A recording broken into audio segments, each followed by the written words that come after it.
This is TWiT. Amazon and Nielsen, this is interesting, have made a deal to get ratings for Thursday Night Football. Amazon this year will own NFL's Thursday Night Football. But traditionally, streamers do not have ratings, right? In fact, this came up on MacBreak Weekly last week because Ben Stiller, who created Severance, and two of the stars of another Apple TV show, its most popular, Ted Lasso, all said, we have no idea if anybody's watching. I find this, I mean, I know that there's not a third-party audit. There's no auditing. You've got IP addresses. Apple knows. But that's the point. Like, they're not telling anybody. It's proprietary. But in this case, Amazon is the one who's asking for ratings when Amazon knows. Amazon may want to be audited, but Amazon knows exactly how many. Well, no, because there's also over-the-air stations. There's other. It's also viewed in bars and restaurants. It's not just streamed. So it's public place too. It's all but this is a big deal because historically, and we know this, Apple, Amazon, Microsoft, they don't want to, even Netflix, they never say numbers. No. They will never say numbers. They don't want, for whatever reason. Jeff, but in this case, TV Amazon is the critic. one asking for it, doing the deal. Well, that's what I'm saying. Amazon could just reveal their numbers. I think this is pressure from the advertisers would be my guess. But didn't Nielsen have pretty much a solid name? Yeah, Nielsen's been doing TV measurements for time immemorial. There's two companies that do TV. You're right. There's been some kind of scandals around that, but the weird thing about Nielsen is it's sampling. Right.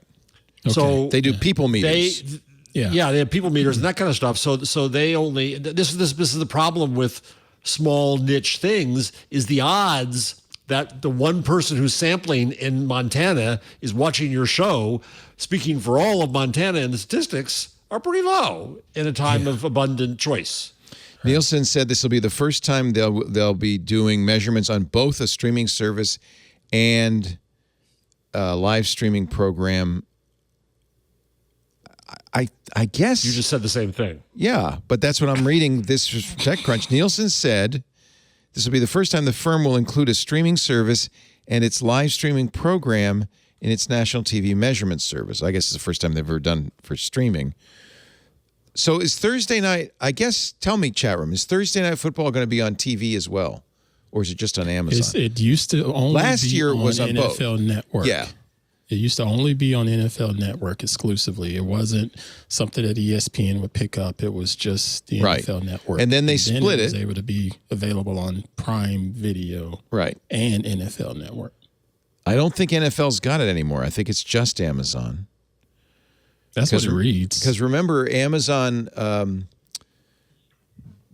did this, big deal. They got Al Michaels to come over from broadcast. And Kirk Herbstreit, I believe. Yeah, and then there was a big, who's going to be number 2 with Al Michaels, and Al had a lot of say in it because he didn't want to work with a doofus. And I guess Herb was good for Al.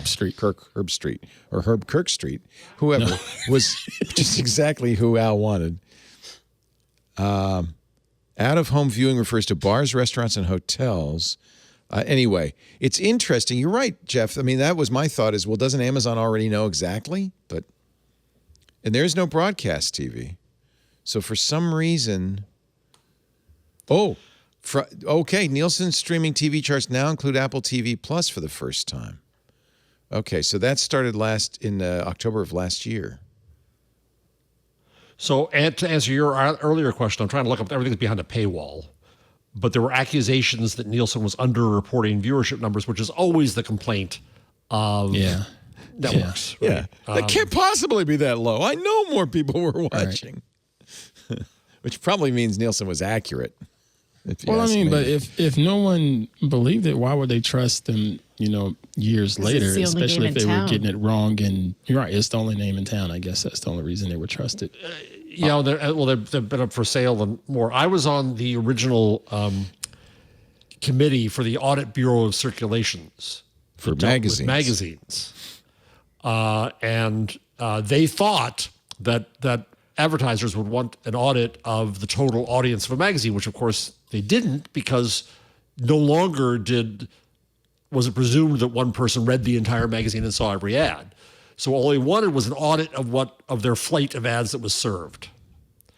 And for example, GM in the early days very early days of the web said, you ain't serving our ads, we're serving our ads ourselves, so we know what gets served.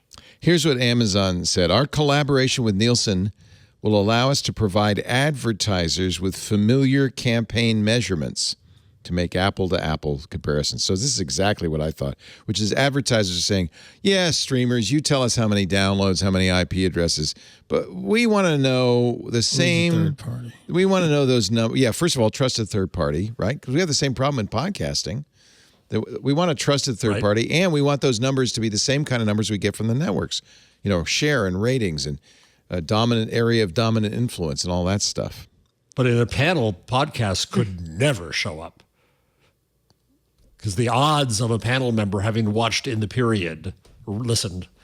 This was a problem at Tech TV because we were on cable and we got ratings, but the number of people who watched, the number of people who were on a panel or had people meters, it's a statistical sample, right? So they only give them to, I don't know how many, 1,000 people or something, and that represents millions of people nationwide. The problem is when a network audience is so low that one or two people represent the entire audience in that 1,000-person panel. If one of those people gets sick or goes to the bathroom or dies, your audience just got cut in half. So that's the problem. When you're really small, the ratings are terrible because it's impossible. It doesn't work. The whole panel system doesn't work. Yeah. By the way, update here. Hank Green responds, I think you should be good. Yeah, I'm not going on. I think you should be good. Well, doesn't he know? That's not a yes or a no. Try it and see, is what they say. You gotta trust Hank. I think you should be good. I need a yes or a no. I ain't playing it. Sorry. You played the mattress guy. You won't play Hank. Jeez. Do you think we'll get taken down because I played Mattress Mike?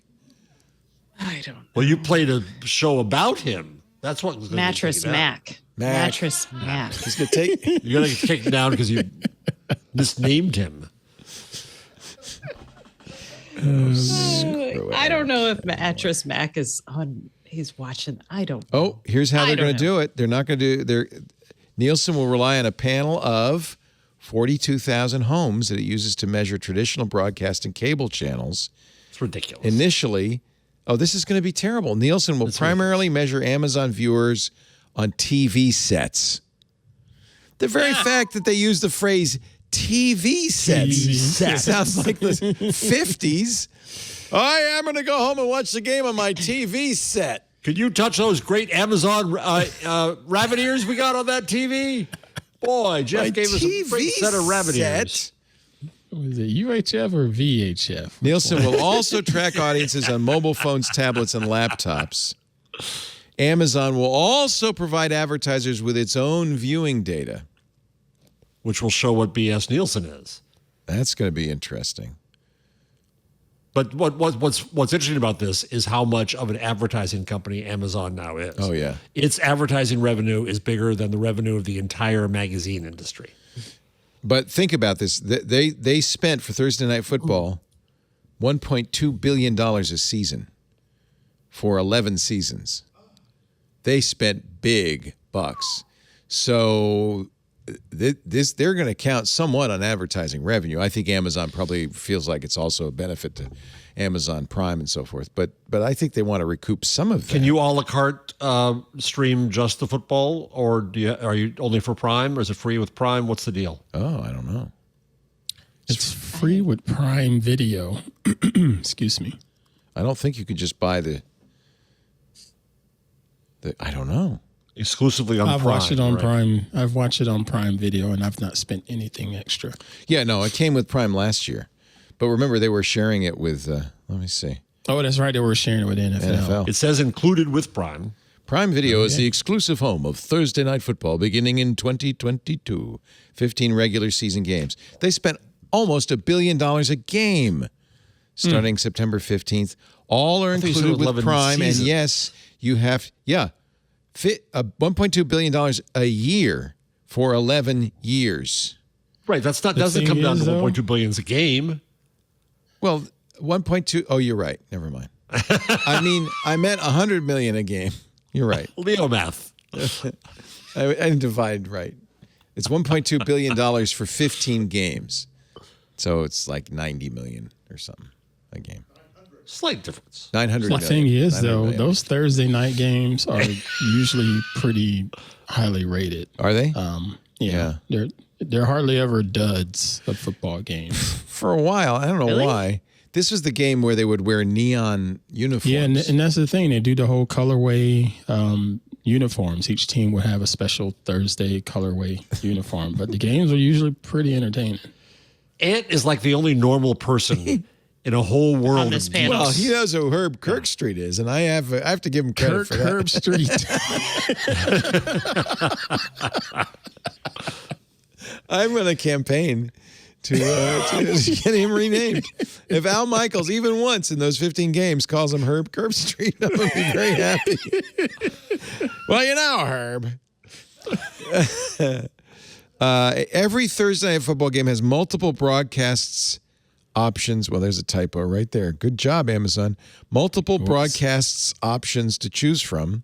Whether it's the primary broadcast featuring Al Michaels and Herb Kirkstreet, an alternate stream such as TNF with Dude Perfect, or TNF in Espanol. Okay. Each presentation of TNF on Prime Video offers a different set of alternate streams. They did that last year too. Like they would have Peyton Manning and Eli Manning doing the play-by-play of the game. And it was horrible. Can they have football for dummies too? Dude Perfect. I think he might be the guy. He's your guy. Really? I don't know who's Dude Perfect. If he's a perfect dude, I think he's so dude. You don't explain anything to you, because if you were a dude you wouldn't need explanation. You're perfect. It's an American sports and comedy group. Tyler Toney, twins Corey and Kobe Cotton, Garrett Hilbert, and Cody Jones, former college roommates at Texas A&M, baby. That's different. Oh, that's a different school. That is not a school that I'm excited about. But okay. That's not the eyes of Texas are upon you? Okay. No, that's like our arch rival, I think. Okay. DudePerfect.com. Aggies, for God's sakes. So they do, that's right, that's the Aggies. So they do trick shots. Yeah. Well, that'll be really great on YouTube. That'll be great for hosting. So this is what they do. They do, this is what Amazon's doing. They're trying to get younger people to watch football, right? So they get these YouTube stars doing it or something. Yeah, my son probably knows. Dude Perfect was featured in, I think they were featured in the Super Bowl last year. Oh, really? In LA. They came out and did an event with, you know how they have those cannons to shoot. He has a pickleball racket. The stands. They made another modified cannon. It's big enough to shoot up to the top level of the stadium. Jeez Louise. And apparently you can go on a cruise with them. That's a sure way to get COVID. Tell me about it. Tell me about it. We should have said that about 2 months ago. I did. Anyway, none of us were excited about cruise thoughts. None of you thought that this would end well.